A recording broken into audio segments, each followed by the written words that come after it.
초대 예루살렘 교회가 성령의 은혜와 역사로 말미암아 갈수록 부흥하여져 갔습니다.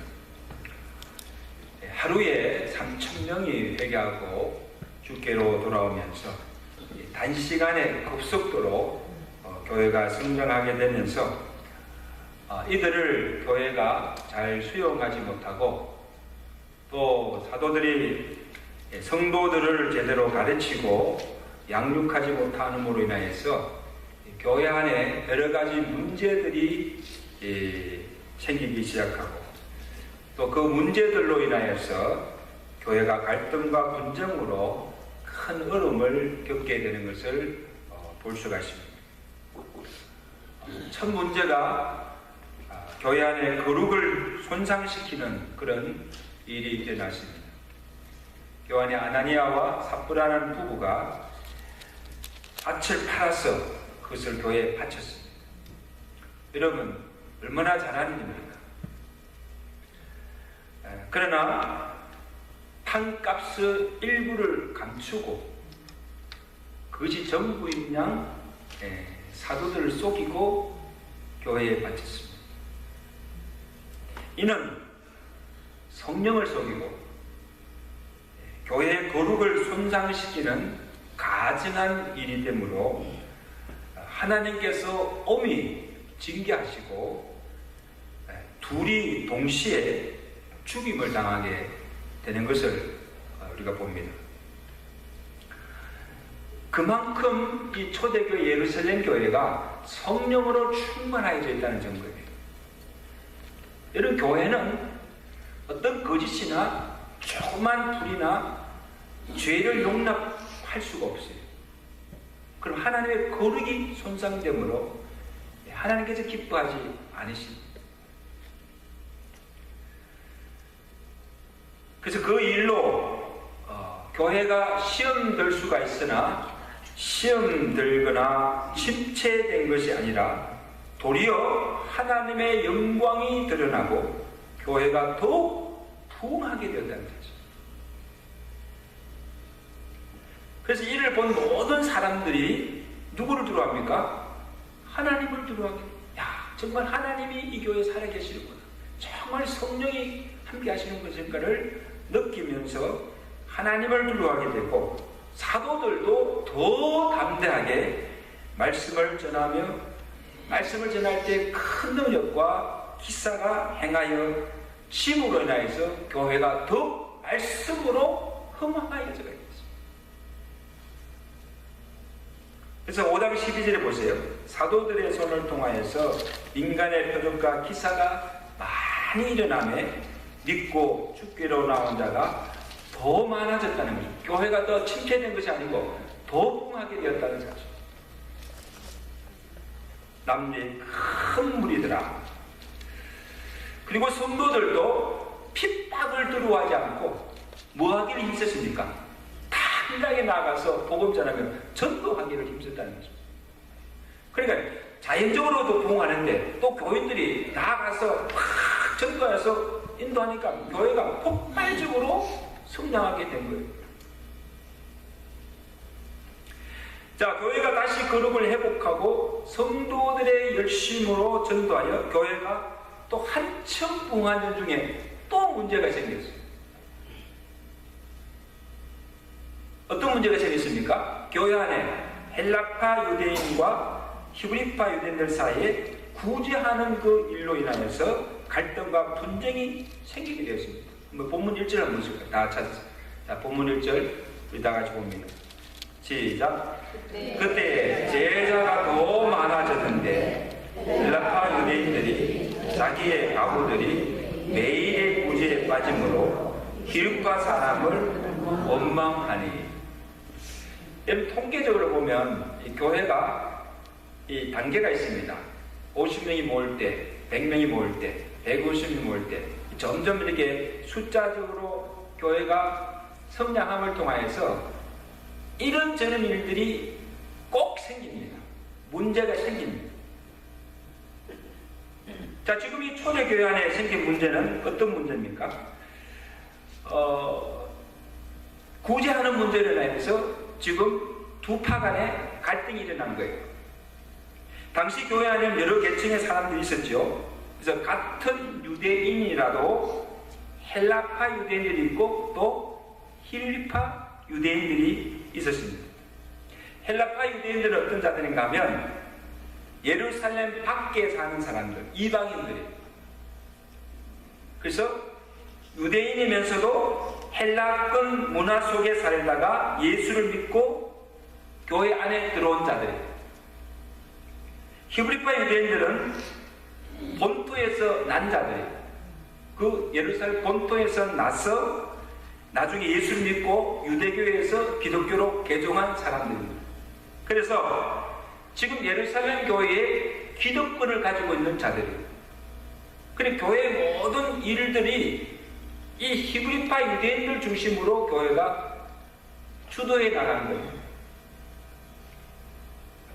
그래서 그 중에 교회 안에서 가부나 가난한 자를 돕기 위해서 음식을 공개하며 구제하는 일에 이 헬라파 유대인들은 소외시키고 그들을 차별하는 일이 생긴 거예요. 구제를 하는데 헬라파 유대인 가부들이나 히브리파 유대인 가부들이 똑같이 동등하게 다 이렇게 해야 되는데 매일 이 헬라파 유대인 가부들은 이 구제 대상에 빠지는 거예요.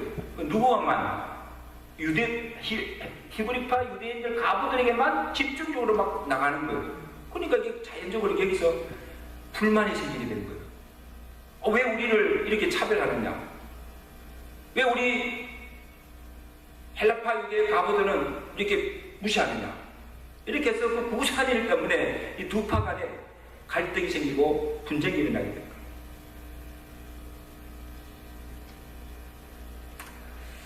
여러분, 교회 안에서 이렇게 생기는 문제를 보면요, 큰 문제가 아니에요. 그리고 진리 문제도 아니에요. 진리 문제 같으면요, 이건 뭐 그냥 생명 걸고 싸워야 되지만, 이 교회 안에서 나는 거 보면 사소한 일로 다툼이 생기고 그것이 막 커져가지고 이 파, 내 파 이렇게 해가지고 막 그냥 걷잡을 수 없이 커지는 것을 보여요. 이 지상에 문제 없는 완전한 교회는 없어요. 보세요. 전부 다 우리가 부족한 사람이잖아요. 또 모두가 개성이 다 달라요. 성격이 다 달라요. 그러니까 문제가 없는 것이 이상하죠. 문제가 생기는 것은 당연해요. 일하면서 갈등이 생기는 당연해요. 왜? 서로의 생각이 다르기 때문에.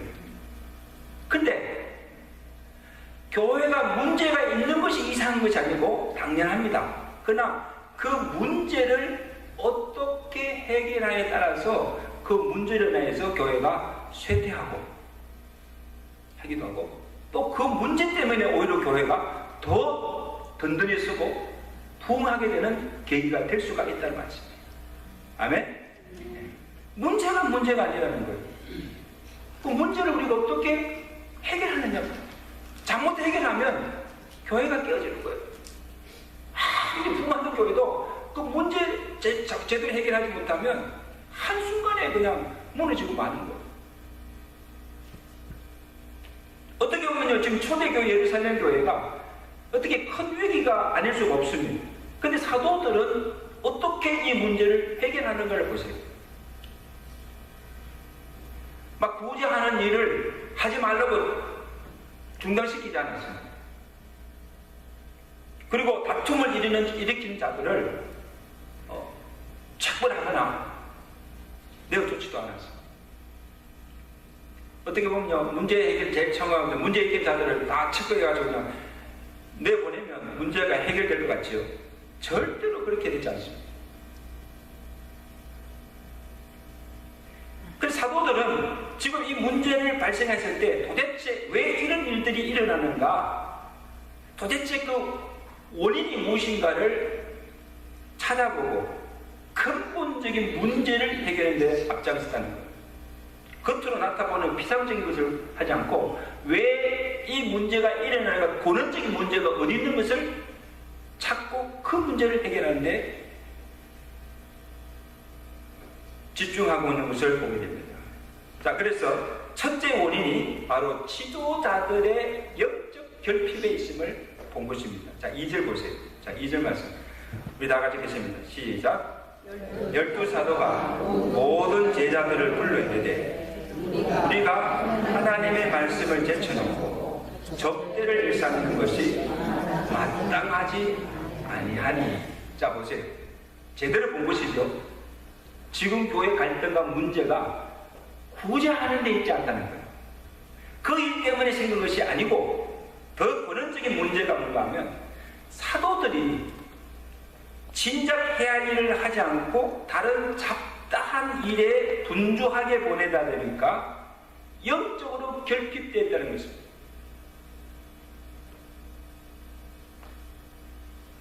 그러니까 성도들을 제대로 가르치지도 못하고 양육하지 못하고 또 성도들에게 말씀의 은혜를 받지 못하고 있음을 보게 됩니다. 여러분, 교회에서 아직 문제를 보면 제일 근원적 문제가 뭔가 하면 목회자 지도자 안 되겠는 거예요. 성도들에게 은혜를 끼치고 충만히 은혜가 충만하면 어떤 웬만한 문제는 다 갑니다. 근데 영적으로 고갈되고 은혜를 받지 못하면 그때부터 불평이 막 터져나오기 시작하는 거예요. 그 문제 아닌 것도 문제를 삼는 거예요. 은혜가 없는 증거예요. 여러분, 사도들이 해야 할 본연적인 사명이 뭐예요? 말씀과 기도하는 일에 전무하는 거예요. 아마 처음에는 이 사도들이 오순절 성령 충만히 받아가지고 성령으로 충만하였고 아마 말씀도 깊이 연구하고 기도도 많이 하면서 아마 능력도 있었어요. 그 말씀을 전할 때 보세요. 얼마나 능력이 많습니까? 막 3,000명이 회개하고 죽게 돌아온 역사가 일어나고 말씀을 전할 때 그냥 막 기사와 능력이 막 행해진 것입니다. 할렐루야. 그러다가 이 교인들이 막 갑자기 늘어나는 거예요. 수가 불어나는 동시에 자연적으로 할 일이 좀 많아진 거예요. 그러니까 사도들이 해야 할 일들이 말씀을 전하고 기도하는 일 외에도 엄청나게 많아진 거예요. 그러니까 여러분, 자연적으로 사도들이 진작 해야 될 말씀 연구하고 기도하는 일에 소홀하게 된 거예요. 그러니 자연적 영적으로 시들어 침체되어가고 있게 된 것을 깨달은 것입니다. 그러므로 이 사도들이 지금 제자들이면 거의 모아놓고 하는 말이 뭡니까? 우리가 하나님의 말씀을 제쳐놓고 공개를 일삼는 것이 마땅하지 아니하다.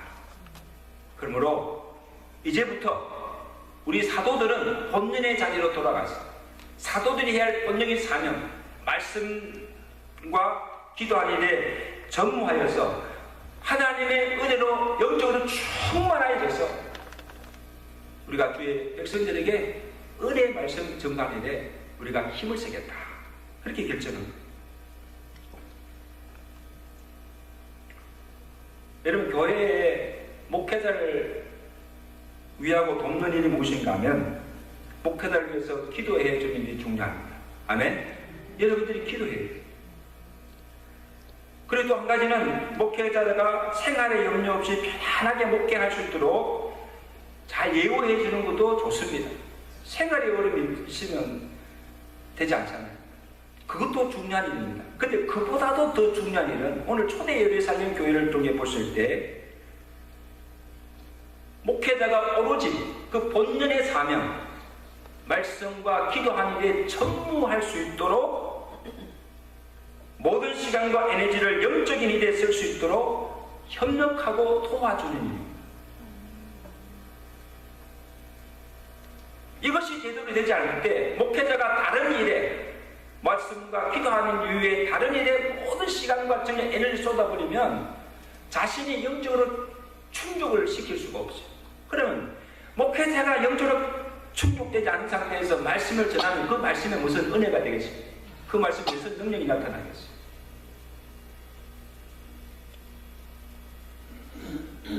저는 좀 참 하나님께 감사해요. 새벽 기도 마치고 집에 가서 아침 먹고 다시 교회로 와서 종일 성경 읽고 책 보고 그 다음에 또 기도하다가 말씀 설교 준비하고 요즘은 또 성경 공부 시작해가지고 그 성경 공부하는 거 하니까 하루가 금방 가요. 일주일이 금방 가요. 보세요. 일주일 내내 매일 새벽마다 아침 말씀 전가하죠. 큐티 묵상하며 말씀 전가하죠. 준비하죠. 수요 예배 설교하죠. 금요기도 설교하죠. 주일 예배에서 여러분요, 설교가요 그냥 나오는 게 아니에요, 여러분.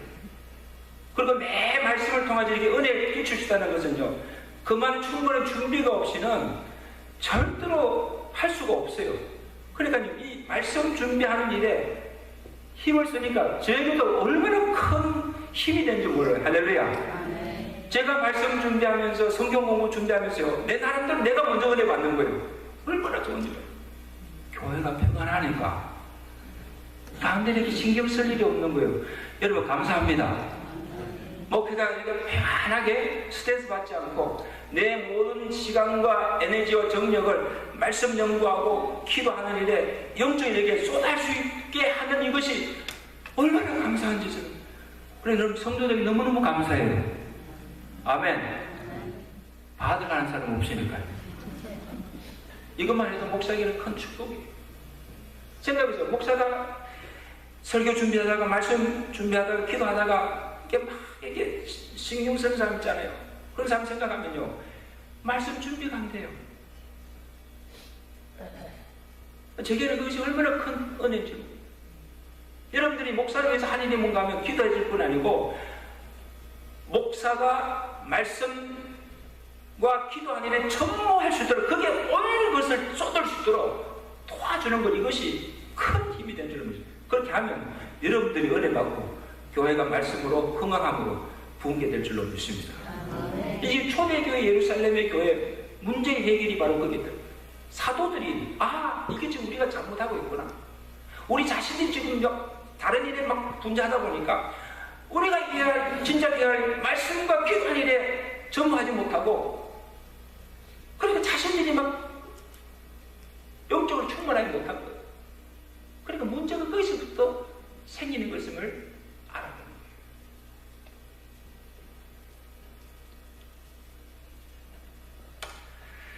그래서 더 많이 기도하고 더 많이 말씀 깊이 연구해서 정말 영적으로 충만하여서 성령 충만하여서 초대교회 사도들과 같은 능력 있는 종이 되기를 기도해 주시기를 간절히 바랍니다.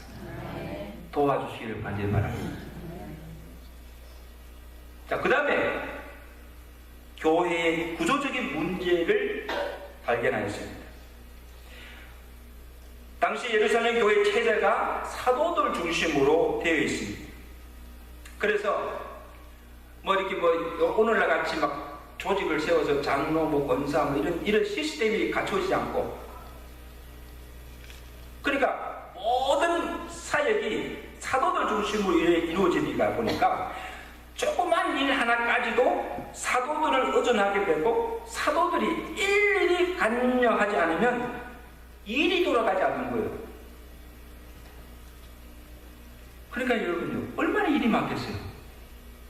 교인들은 내가 볼 때 하루에 3,000명이 와 있으니까 아마 수만 명 모이는 교회예요. 조직이 갖춰지지 않는 거예요. 그래서 사도들이 제시한 해결책이 무엇입니까? 3절입니다. 자, 보세요. 3절 말씀. 우리 다 같이 보시죠. 3절 말씀. 시작. 칭찬받는 사람 7을 택하라.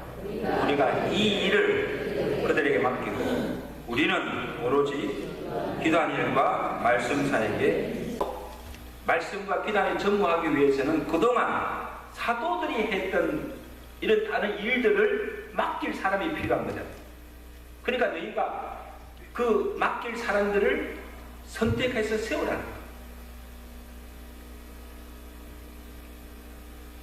사도들 중심 체제에서 교회 안에 능력 있는 평신도들을 지도자로 세워서 그 교회 일을 분담하도록 제도와 조직을 바꾼 거예요. 시스템을 바꾼 거예요. 그래서 사도들은 말씀과 기도에 전무하고 다른 나머지 행정이나 사무나 재무나 구제나 선교나 이런 모든 일들은 세움을 받은 일꾼들이 맡아서 하도록 역할 분담을 한 거예요.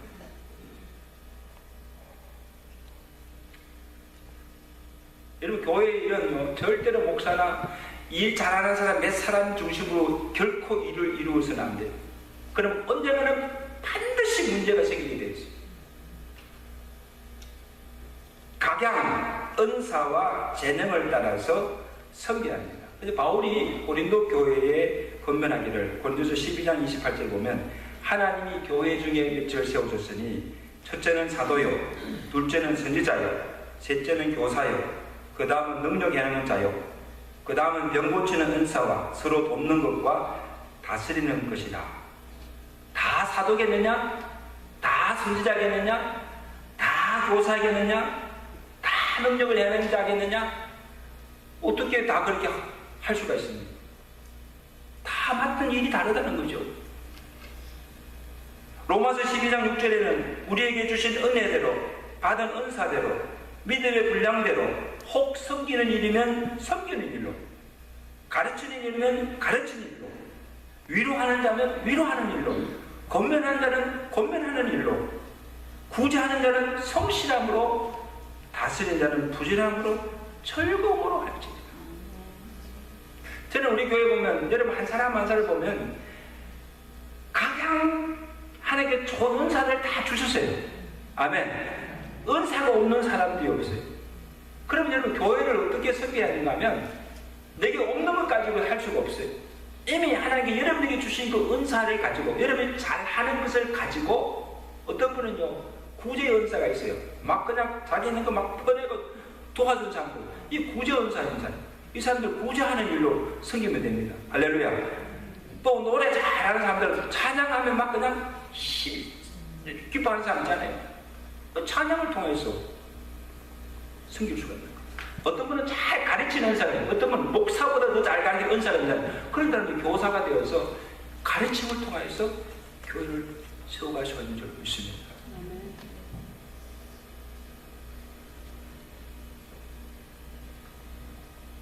교회가 얼마나 일이 많습니까? 가르치고 병자를 고치고 위로하고 구제하고 봉사하고 섬기는 일을 은사와 능력이 있는 자들을 세워서 함께 도우며 협력하며 일을 나갈 때 주님의 교회가 모든 사역들이 질서 있게 온전하게 세워질 줄로 믿습니다. 이런 교회를 이루시가시는 우리 교회가 될 수 있기를 주가 축원합니다. 그 다음에 더 중요한 것은 그러면 어떤 자들을 세워야 하는가? 사도들이 함께 도와서 일할 교회 일꾼들을 세울 때 아무나 세울 수가 없어요. 그 정한 기준이 있습니다. 자격이 있습니다. 그것이 무엇인가 하면 3절입니다. 우리 3절 말씀 다 같이 시작.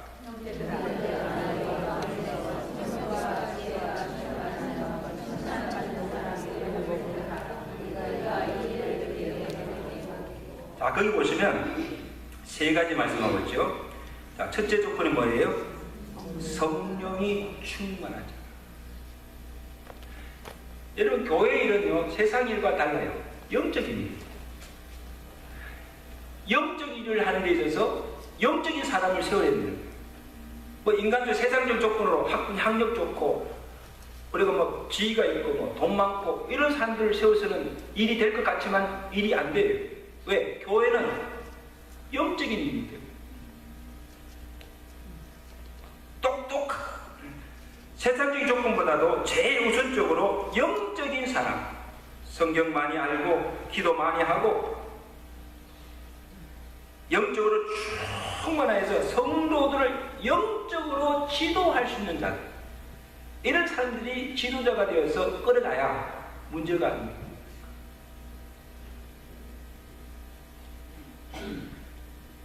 그 다음은 뭐니까? 지혜가 충만해야 됩니다. 어떤 사람은요, 믿음도 있어요.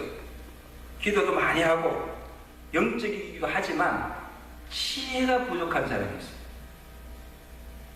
똑똑하기는 하지만, 지혜가 없는 사람이 있어요. 그러다 보니까요, 이런 사람들을 세워서 일을 하면요, 이 교회에 덕이 되지 못해. 도리어 해를 끼치는 경우가 많습니다. 이 사람하고 부닥치고 저 사람하고 부닥치고 그냥 막 갈등만 일으킵니다.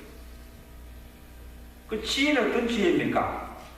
지혜는 옳고 그름을 사리를 분별할 수 있는 능력, 또 내가 할 말과 안 할 말을 가릴 줄 아는 능력.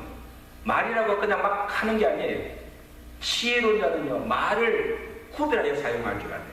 내가 이 말을 하면 이 어떤 결과가 주어질지를 생각하며 말을 해야 되는 거예요. 지도자들이요, 위에 있는 지도자들이 말을 함부로 하면요, 그 말 때문에 상처받는 사람 참 많습니다.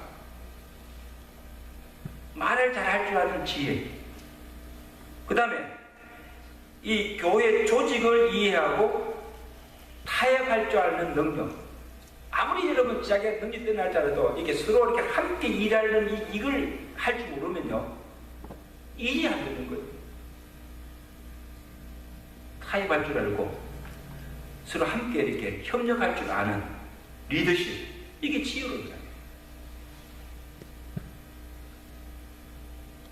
남의 얘기를 잘 들어주며 마음을 헤아릴 줄 아는 이 지혜, 상대방을 배려해주고 상대방 입장을 이해해주는, 이것이 지혜자예요. 이런 지혜가 충만한 자가 교회의 지도자가 되고 기관장이 되고 구역장이 되고, 이런 지혜자가 교회를 이끌어 갈 때에 교회는 평안합니다.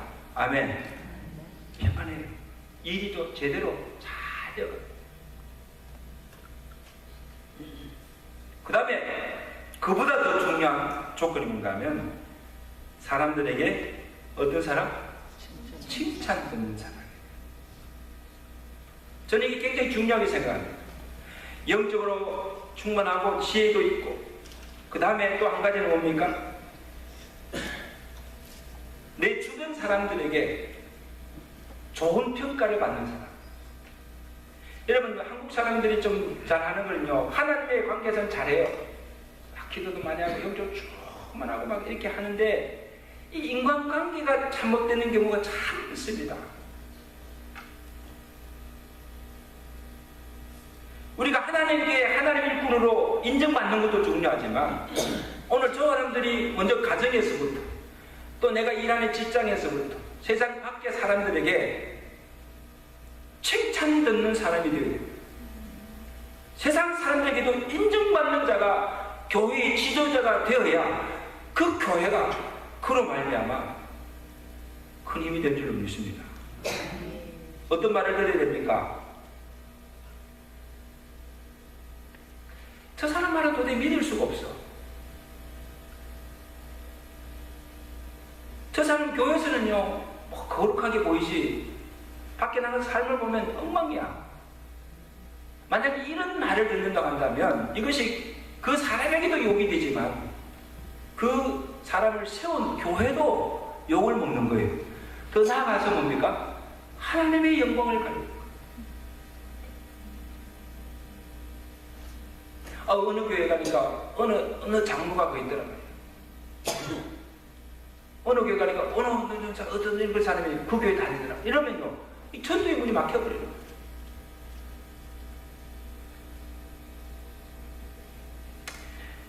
그래서 이보다는 저 사람 말은 내가 콩을 팥질하겠다 믿어. 콩을 팥질하도 믿을 정도면요, 얼마나 그 사람을 신뢰합니까? 저 사람은 확실해. 믿을 만한 사람이에요. 저 사람은 정말 삶을 보면 가정에서나 밖에서나 교회 밖에서나 저 사람 삶을 보면 정말 작은 예수 같아. 야, 내가 저 사람 보면 정말 내가 예수 믿고 싶고 정말 그 교회 다니고 싶고 이런 마음이 일어날 정도로 이런 말을 듣는다고 한다면요, 그 사람에게도 영광이지만 그 사람을 세운 교회도 영광이 될 줄로 믿습니다. 교회가 그 사람 때문에 부흥하게 됩니다.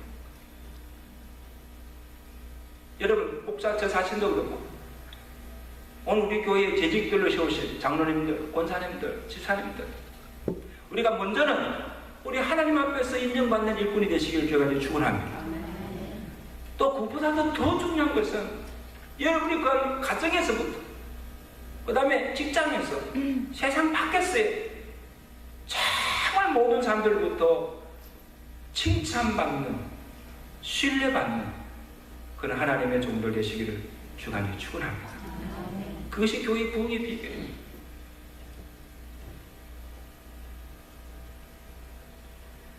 자, 보세요. 초대교회가 구제하는 문제로 인하여서 헬라파 유대인들과 히르파 유대인 간의 분쟁이 생겨서 자칫 잘못하면 교회가 깨어질 수 있는 그런 위기 속에서 이 사도들이 도대체 그 문제의 원인이 무엇인가를 찾아내어서 근원적인 문제를 해결한 거예요. 사도들이 먼저 말씀과 기도에 전무하고 영적 충만한 종이 되어서 그 하나님 가지 일과 또 교회의 일꾼들을 세워서 그 일들을 이렇게 잘 분담해서 맡김을 통하여서 어떤 결과가 주어졌습니까? 첫째는 교회의 분쟁이 해결되고 교회가 평안해졌습니다. 할렐루야. 그러니까 이 두 파 간의 이 갈등이 없어진 거예요. 아마 내가 볼 때는 이 7 집사들이 택감받아서 아마 그 모든 일들을 두 사람을, 당사자들 만나가지고 아마 지혜롭게 그것을 잘 해결한 것 같아요. 다투지 말고, 이제 그러면 그 문제가 뭔가 하면 헬라파 유대파 유대인들 가부들에게 좀 더 이렇게 해서, 배려해서 아마 그 모든 문제들을 서로 타협해서 잘 해결한 것 같아요. 그 다음에 그보다 더 큰 축복이 뭔가 하면 7절 말씀입니다. 우리 7절 말씀 우리 나가지겠습니다. 시작. 하나님의 말씀이 점점 왕성하여 예루살렘에 있는 제자의 수가 도심이 많아지고 제사장의 무리가 이 도에 복종하리라. 아멘. 여기 보면 하나님의 말씀이 어떻게 점점 왕성하여 있다. 당연하지요. 왜? 사도들이 본연의 사명을 돌아가서 말씀과 기도를 천무하기 때문에 영적으로 충만해서 말씀을 전가하니까 성도들이 은혜 받고 교회 안에 말씀이 막 왕성하게 일어남을 통해서 교회가 더 부흥게 되는 놀라운 역사가 일어나게 된 줄로 믿습니다. 이제 우리 교회가 창립 36주를 맞이하면서 그동안 여러 가지 크고 작은 문제들이 참 많았지만요, 그 문제를 우리가 잘 해결함으로 오늘 여기까지 오게 된 줄로 믿습니다. 이제 우리가 이 초대교회 예루살렘 교회처럼 먼저 사도들이, 주의 종들이 영적으로 충만해져서 정말 하나님 능력 받아서 주의 말씀 전가하고, 오늘 여러분들이 목회자와 함께 여러 부분 사역자에서 여러분들이 가진 은사와 재능을 가지고 주의 몸들을 아름답게 잘 챙겨나갈 때 오늘 우리 교회가 더욱더 하나님께 기쁨이 되고 영광을 돌리는 주의 교회가 그로 말미암아 부흥게 된 놀라운 역사가 일어나게 될 줄로 믿습니다. 이런 은혜가 함께 하시기를 주의 이름을 간절히 축원합니다. 기도하겠습니다. 우리 한번 합심으로 한번 기도하십시다.